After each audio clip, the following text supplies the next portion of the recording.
Hello and welcome to the July update from the Testnet team. You'll hear me, Fola. Without further ado, let's get into your Q&A questions for the month.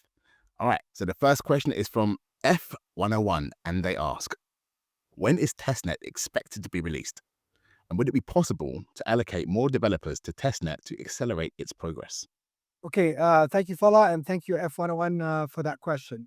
That's on everybody's mind. Um, we don't have any definitive time frame for a full testnet release, but we are planning a release of an alpha version of testnet, hopefully this year. And yes, we are planning to add more developers to that effort. Thanks for the question again. All right, fantastic. Thank you very much, Kareem. And the next question again is from F101 and they ask, is the theoretical foundation of Tau language related to category theory? Okay, thank you for the question. Category theory is a very general framework. I mean, you can do a pure algebra in it for the sake of exploring interesting questions within category theory, but basically it is a language that was developed to capture very general situations in order to be able to have theorems that are applicable in broad contexts within mathematics, because they noticed similarities in different areas of mathematics and were able to axiomatize the core, how to say, generalized framework. Now, it is possible to use category theory to analyze programming language, to formulate semantics, for example.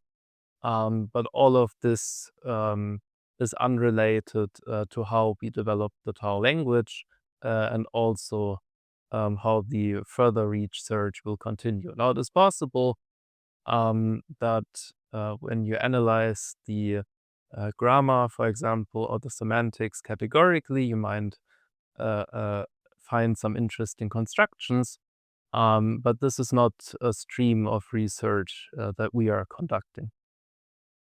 Thank you. All right, fantastic. Thank you, Luca. And the next question is from Lapu Lapu. And they ask, what's the latest on the Testnet team's involvement with NVIDIA Inception? And what advancements have they made through this partnership? So you can look at the NVIDIA or enterprise activities of the Tau project as in terms of stages. So right now we're focused on the testnet alpha. So that will be our main focus until that's released. And once we get to mainnet and further development of the Tau language, that's when we're going to get into more of the enterprise stuff. So you can think of that to come much later. Cheers. The next question is from Ty, and they ask, will it be possible to launch other smaller tokens, subnets, with their own unique DAO and henceforth their own metrics on Taunet? Tau blockchain allows you to add custom rules, and what you write in those custom rules is up to you. So you can add a custom token with its own DAO or not is limited only by Tau language and what you can express in Tau language. If you can express in Tau language token and DAO, then yes, you can add it to Tau blockchain, obviously. And the next question is from Learn Tau. Thanks for coming back. And they ask, hi Ahad, could you give us advice on how to shift our perspective from procedural to declarative programming in preparation for Tau participation? Yeah, so you have to think how tests are going to work. So in Tau, you don't need to write the code, you need to write only the test that has to pass, and it will automatically implement a program that will make the test pass. So you have to think how a test would look like that makes sure that at each point in time, the outputs given the current and the previous inputs are correct.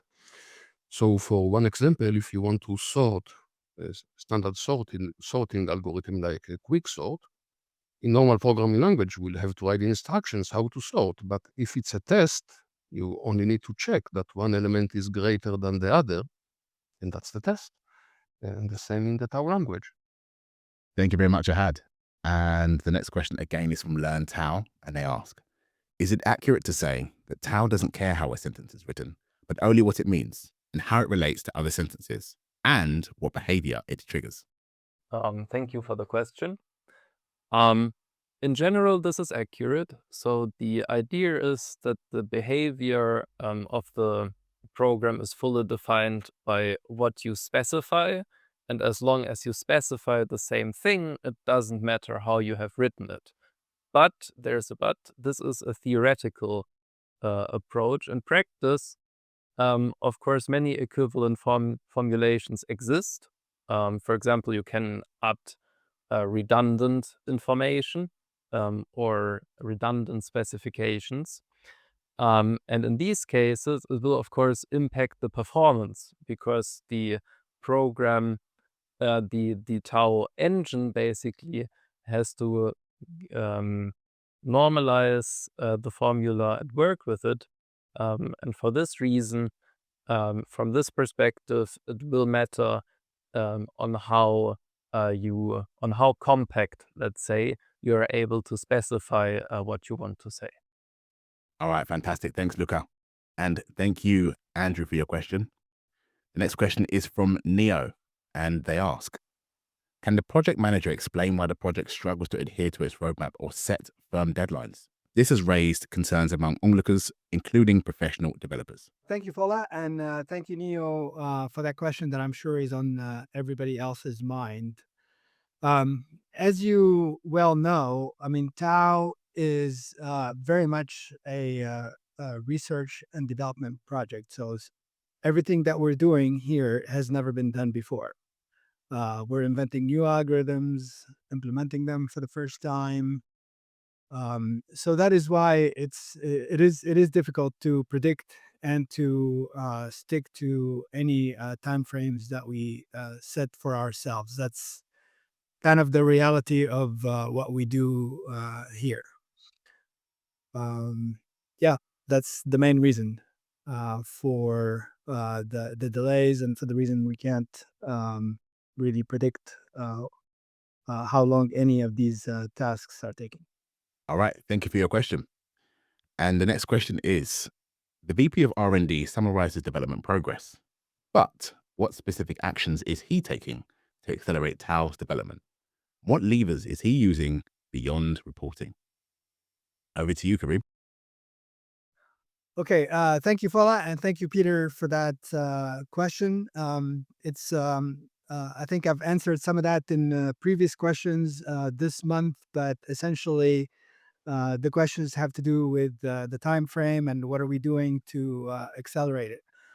First, I'd like to continue the previous answer by saying that, yeah, even though progress has not been as fast as we'd like it to be, but we did make significant milestones. We did achieve significant milestones. Namely, the biggest one is the pointwise revision, which is the core feature of Tau.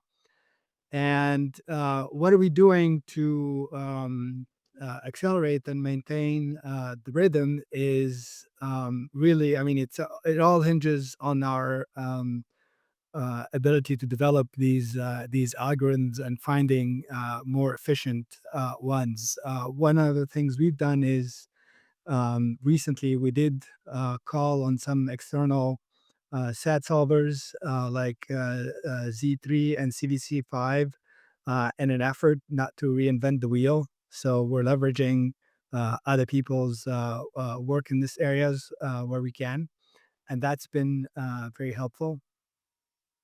So yeah, and then in the previous answer also I mentioned that we're looking at bringing in more resources to this project. So that's what we're doing to accelerate the development. Thank you. Kareem's absolutely right there. On that front, we are going to be adding a lot more resources as we also raise as well. That's something that's still in the process. And what we have now is a strong path to get to where we want to get to. Obviously, raising will make things a little bit easier, a little bit faster, but we still have the path, and things are moving in a very, very strong way. So, onwards. Thank you for that question. That about wraps it up for your Q&A this month. Thank you so much for all your questions. Thank you to F101, Lapu Lapu, Tai, Learn Tao, Andrew, and Peter H. Don't forget Neo as well. Thank you to all of you guys for tuning in. Follow us on our socials. On Twitter, that's Tao_net. On Telegram, that's TaoNet, just one word, TaoNet. And on Reddit, that is TaoNet Agrs. Agrs. Yes, we'll continue to see you and love you. Cheers.